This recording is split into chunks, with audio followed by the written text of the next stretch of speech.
Eyes on Nations TV. Eyes on Nations TV. Eyes on Nations TV.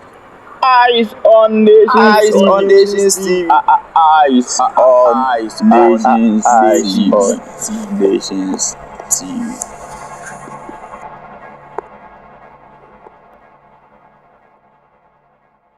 Hey, Rich, welcome back to the neighborhood. You over there counting money? And I had talked to Doc. I'm like, man, I spent a lot of money in Paris already. He like, I get it. If you gotta do what you gotta do.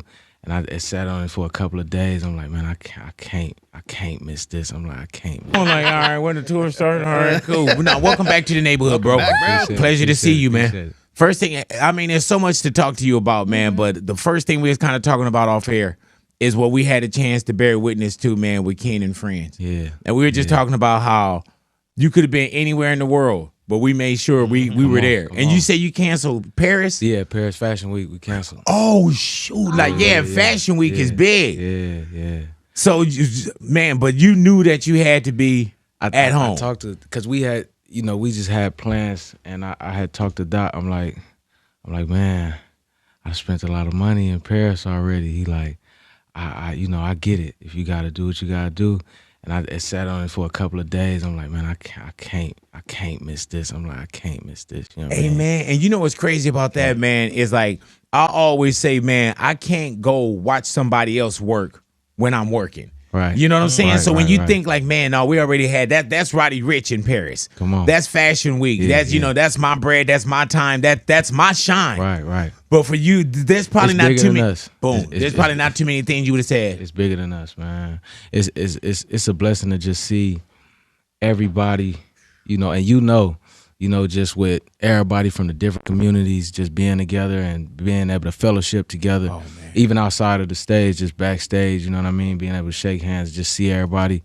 It's just something you couldn't pay for. It's something you couldn't never recreate. Yeah. It's never going to be a moment like that ever again. We were saying that, man. And nothing that you'll say, oh, I'll catch it the next time. Nah. You know what I'm saying? It'll never feel like what that felt like, bro. And just even the lead up into it.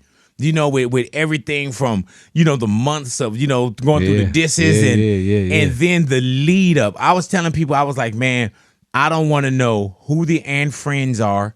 I want to watch that from the audience. I want to watch it as a spectator. But I ain't going to lie to you, Roddy Ricch, as well, man. When everybody started going on stage, I was like, fuck that. I'm getting up there. You know what I'm saying? Even when I slapped hands with you, you were like, you up here too? I told you a staple, big. Thank you, brother. Staple, man. Yeah, it was very necessary. How did that feel knowing, man, you could have been anywhere and then coming out and what that crowd felt like for you? Because I'm in the audience watching this, Roddy. I said it. It's just no place like home. Yeah, man. A lot of people don't know, we really calm town, you know what I mean? Yeah, like man. really calm town, so it just was a blessing to see it, man. I was really a witness. Like even when everybody was up there, I had took some time to just kind of move to the side of the stage. I'm just like looking, you know what I mean? Because you can be in the moment, but sometimes I just like to like embrace that energy and just see what's going on and really be a student. Yeah, that's what I do too, man. You got to step outside of it. And that's why I choose to watch a lot of the shows from the audience, man, because you got to step out and look. And I look at the crowd, man, and everybody in there, right? You saw it backstage, on stage, around the stage. Right. But and just looking at the crowd, you saw how happy everybody was. Yeah. Like it was a different energy, man. And I think we needed that. We needed it. Yeah, man. We needed it. Yeah, man. so what do we do with it now? I feel like we just we got a responsibility. Yeah, man. Just in day-to-day life. Outside of the business, outside of, whatever we do occupational wise. It's just sowing seeds and investing in people. You know what I mean? I think that's the best thing and investing on ourselves. You know got to, and you saw that. For sure. Invest in for you. Sure. Come on. Hey, man, and you came to the neighborhood once before, man, and you had shared a story with us about Dot early on. Yeah. You know what I'm saying? Yeah. And if I'm paraphrasing, it was just kind of like you were young. If you weren't even a teenager, you had a conversation with him. Yeah. And that's a young kid going up to somebody that's a little bit ahead of him. Yeah. You know what I'm saying? And he took you. What did he say to you? What did you ask him? What did he say at that time? I had rapped for him young, just the typical, Yeah, rap for him. Yeah, rap man. for him. And we was honestly at church. We was at church. Yeah, I remember that. His girl, mom worked in the kitchen, and my mom worked in the church real deep, So you know, just knowing who he was at that time, you know, it was rigor mortis. I think Swimming Pools had just came out. It was right before, I think he was going on tour with Dre. That was the word. But I ain't know really. I was too young. Yeah, you really young. know, you know. So he was doing his thing, and you know, I just seized the opportunity to talk to a great, you know, and he definitely just told me I could do it, you know, and I held on to the words. For a long man, time. and you probably held on to those words and thought about it a lot too, Roddy. Still but to this day. Yeah, and that's what I was To this going to day. ask, man. When you walk out and you see the farm in Inglewood, something that we've been to, passed by, been in there before, you've held down LA anyway. Come on. But when you walk out and you see that, do you reflect back to that time with That Kendrick kid, man, and that and that kid. phone call now? Like, man, you know, I can understand if you can't be there. Yeah. You know, yeah. but you show Nah, up. I mean, you know, with doing some thinking, it was without a shadow of a doubt. Right. You know what I'm saying? It was like I had to. It was no other option. You Yeah, know, and yeah. for him to even, you know, for me, it was like I know everybody was there, but for them to reach out and be like, man, you got to be there. A part of it. You know, that was like bigger than anything. Yeah, and no you know? disrespect, because everybody didn't get the call. No, You know? yeah, not Yeah. everybody, but Yeah, but the no, homies. but you I'm know what I talking mean? about The so when you homies. get the call, it's like it's special. Right, It's right. different, bro. Right, You know what I'm right, saying? right, And that right. call came straight from Dot. Yeah. So Yeah. so I have been working on. They definitely didn't call me. I barged on the stage. I ain't gonna lie to you, Roddy. I was like, it just, you know, our circle just as far as a coast has been getting a bit closer. You know, I've been working with Terrence Martin. yeah, man, Real heavy. extremely talented too. Real heavy. He's one of my good mentors now. For the last maybe 8 months, 6 months, we've just been powwowing every day. And Terrence, You know. he is real quiet. You know how somebody they Yeah. do music and Opinionated though. yeah, oh yeah, as he should be. For sure. As he For should sure. be, but For he sure. not one of those where it's like, oh, he loud, he in here, and he let his work speak for himself. Right. And sometimes I'm like, Terrence, you need to.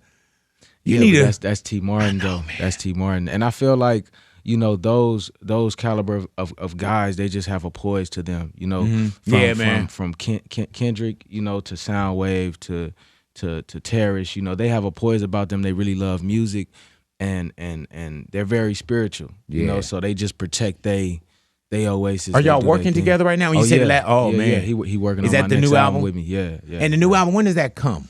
It's coming soon. Yeah, so you know, are you done? I'm still working. Yeah, I'm still yeah. working. When do you know it's done? You know how sometimes you're like, man, I just need one more. This doesn't feel right. You know what I'm saying? Like, It's just that gut feeling and a wise guy, you know, I've been talking to a part of the album. He told me, he said, when you can accept where you were at that time, you know, when you can listen back to the album and Right. accept where you were at that time, and you can stand on everything you say, that's when you know your album is done. and you feel it's close, or you know it's there.